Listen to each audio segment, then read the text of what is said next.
At my son's 10th birthday dinner, my fiancée smiled and handed me an envelope. $1,200. Everything I've spent on your kids since we met. Everyone went quiet. I opened my folder. Here are receipts for $128,000. Your rent, your car, your debt, your mom's surgery. Her father froze. That's impossible. The lawyer sitting beside me stood up. Oh, it's very possible. You have 72 hours to... I still heard the paper slide across the table when I thought about my son's 10th birthday. It was a thick cream envelope. My fiancée, Vanessa, smiled when she handed it to me. Not a warm smile, the kind people used when they wanted an audience. We were at the private room of an Italian restaurant downtown. Balloons tied to the chairs. Blue candles on the cake. My son Owen, still wearing the paper birthday crown the waiter had given him. My daughter Lily sitting close to me, twisting her napkin in her lap because she never liked loud rooms. Vanessa tapped the envelope with one red nail and said, "Since we're all talking about fairness tonight, I thought this was a good time." The whole table went quiet in that strange way family tables do. Forks stopped, glasses hovered in midair. Owen looked at me first. That was the part that stayed with me. He didn't look at the envelope. He looked at me because kids always knew when the weather in a room changed. I opened it. Inside was a single sheet. At the top, in bold, she had typed $1,029. Everything I've spent on your kids since we met. Under it was a list. Movie tickets, school shoes, a zoo trip, a winter coat for Lily, 2 birthday gifts, a dentist copay she had covered once when I was stuck in a catering kitchen and couldn't leave. She had even rounded some numbers up. Then she laughed softly and said, "I just think if I'm expected to keep giving and giving, people should know what that actually looks like." People. That was what she called my children on my son's birthday. Owen's face changed first. It wasn't crying. It was worse. He went still. That quiet, embarrassed stillness a child gets when he realizes adults are making him the center of something ugly. Lily lowered her eyes to her plate. Vanessa's father, Gerald, leaned back in his chair with that smug little nod he always gave when he thought his daughter had said something clever. Her mother crossed her arms like she was waiting for me to apologize. I felt my throat tighten. I had been on my feet since 4 that morning. I ran a kitchen in a boutique hotel 3 miles away. I was 38, a chef. A widower in every practical sense, even though the paperwork said divorced. And I had spent the last 3 years trying to build something stable after my first marriage fell apart under hospital bills, grief, and too many nights pretending exhaustion wasn't destroying us. I had also spent the last 2.5 years financing Vanessa's entire life. And suddenly, she was presenting my children like unpaid invoices. I should have lost my temper. I didn't. I reached down beside my chair and lifted the black folder I had brought with me. I had not planned to open it that night. Not on Owen's birthday. Not in front of the candles and the garlic knots and the little gift bags. But then Vanessa had smiled and slid that envelope across to me like my son and daughter were a burden she had been carrying with saintly patience. So I opened my folder. I said, very calmly, "Since we're sharing numbers, here are receipts for $128,000. Vanessa's smile dropped. I laid the papers on the table 1 stack at a time. "Your rent," I said. I set down 12 months of bank transfers from the first apartment she said was only temporary after she got laid off. "Your car." I set down the purchase agreement for the used Lexus she cried over in the dealership parking lot because she said she couldn't keep taking ride shares to interviews. "Your credit cards." I placed the statements I had paid off in installments because collectors had started calling her during dinner. "Your private loan." Another stack. "Your mother's surgery deposit."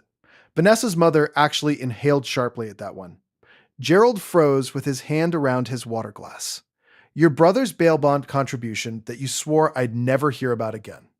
Another page. "Your business LLC filing. Your back taxes. Your dental work. Your storage unit. Your phone bill for 16 months. And the weekly groceries I had delivered to your condo before you moved into my house." Nobody moved. Even the waiter, poor guy, had stopped by the door with a tray and then quietly backed out. Gerald stared at the papers like they might rearrange themselves if he looked hard enough. "That's," he said, blinking. That's impossible. The man sitting beside me stood up.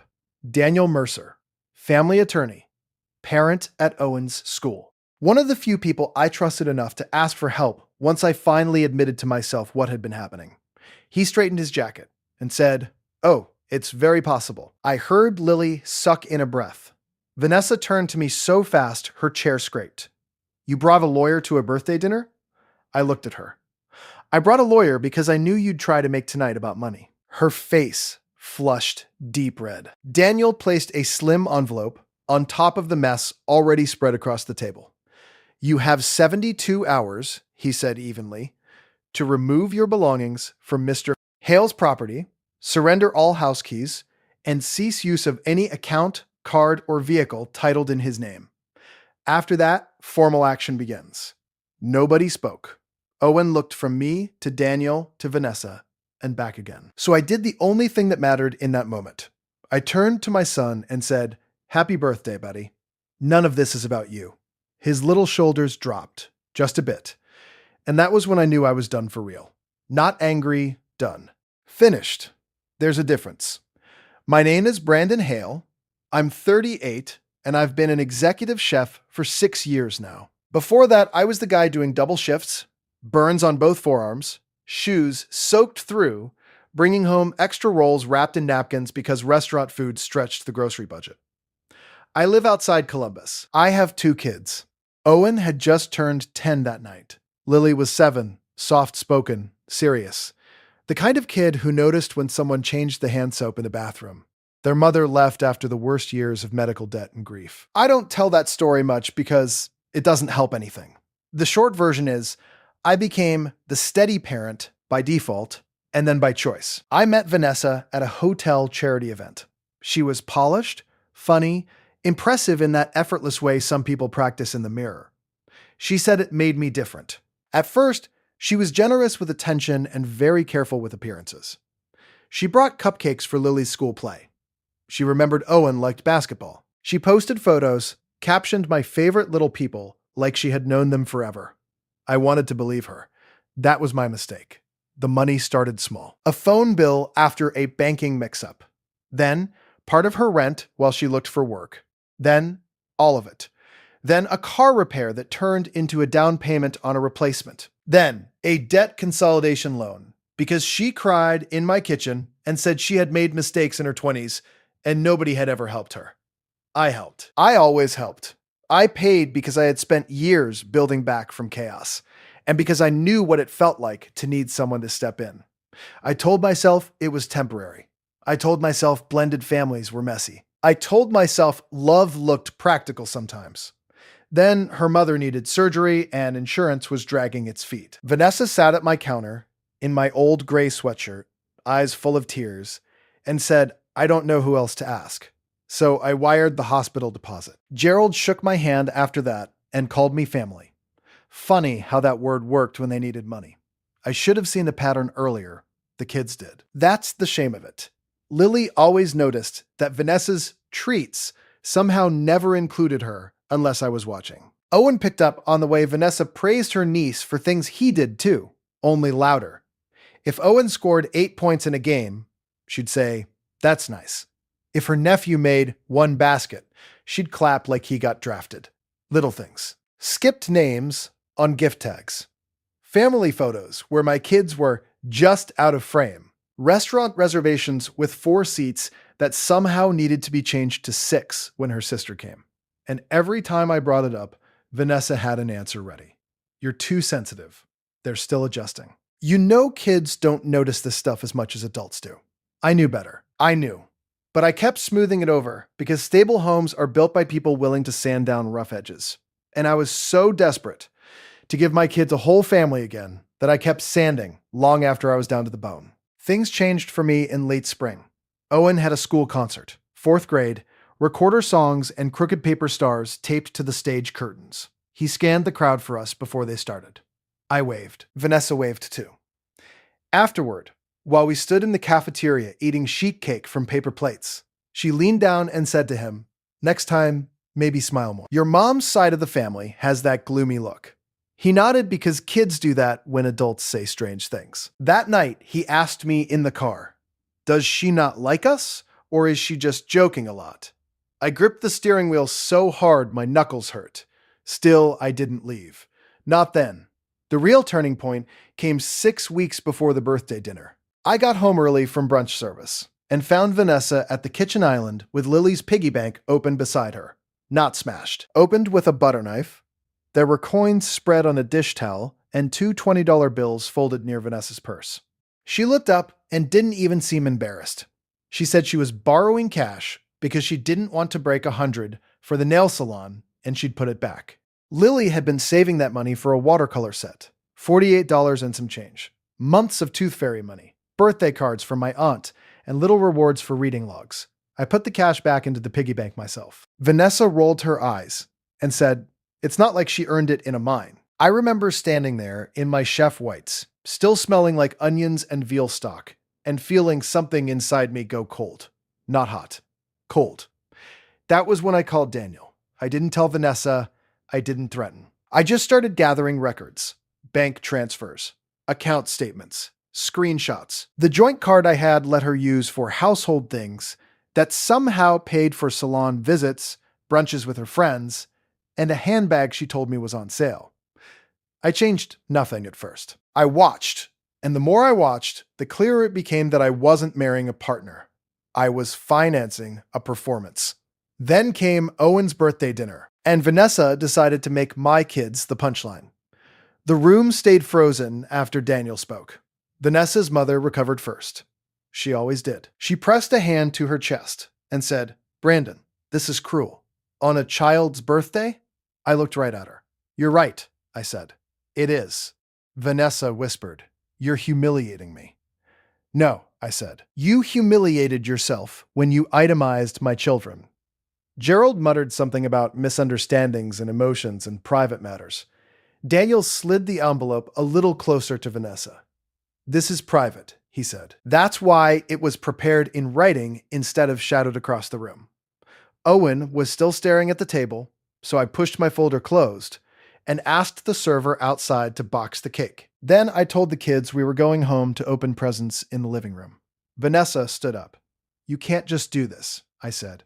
"I already did." She followed us into the hallway outside the private room, heels clicking too fast, voice suddenly low and desperate. "Brandon, don't be dramatic. I was making a point." I crouched to zip Lily's coat. "What point?" I asked. "That I've contributed." I stood back up. "You contributed $1,209, I said. "And I contributed the roof over your head. We're done." Her whole face changed then. The polished fiancé disappeared, and the real panic showed up. "You're throwing me out over a misunderstanding?" "No," I said. "I'm ending this because you keep charging children interest for existing." Daniel walked past us and handed her a second copy of the notice. 72 hours, he repeated. We left. At home, I lit the little candles again and stuck them into the top of Owen's cake, while Lily got the presents lined up under the lamp in the living room. The house felt quiet, in a good way. Careful, like after a storm passes and nobody wants to slam a door. My sister Rachel came over 20 minutes later, because I had texted only one line. "Bring juice boxes and act normal." She did. She walked in carrying orange soda, a basketball, and a gift bag. Took one look at my face and asked no questions in front of the kids. Owen opened his presents on the rug. Lily sat shoulder to shoulder with him. At one point, he looked up and asked, "So she's not coming back?" I said, "No." He nodded once and said, "Okay." Then he went back to unwrapping the sneakers Rachel bought him. Kids know when peace costs less than pretending. The 72 hours after that were ugly in the most predictable ways. 43 missed calls. Text from Vanessa saying I was heartless. Text from her mother saying I had trapped her daughter financially. A voicemail from Gerald saying a real man didn't blindside a woman. Daniel handled the official stuff. I handled the locks, the bank logins, and the garage code. One calm move. That was all I wanted. No screaming. No police on the lawn. No scene for the neighbors. I went to the bank Monday morning after prep meeting and removed Vanessa from the household account I had stupidly added her to for convenience.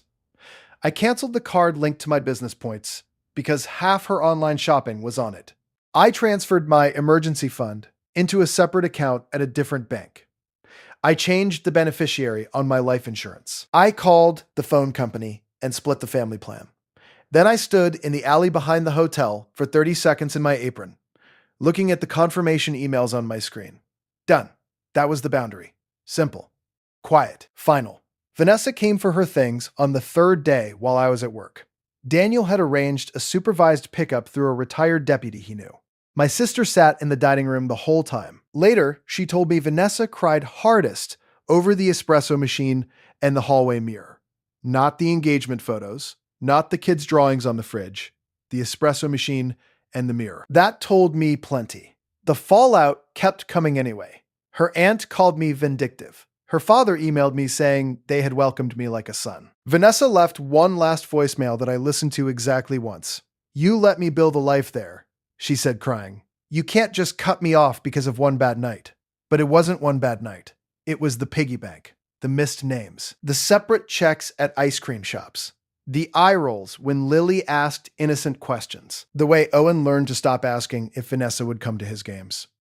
The thousands and thousands of dollars that turned me into an ATM with a knife set. It was the long pattern. The birthday dinner was only the first time she said the quiet part out loud. A week later, Gerald called from a number I didn't know. He started with, "Let's be reasonable." I said, "I am being reasonable." He said Vanessa needed time because she had nowhere appropriate to go.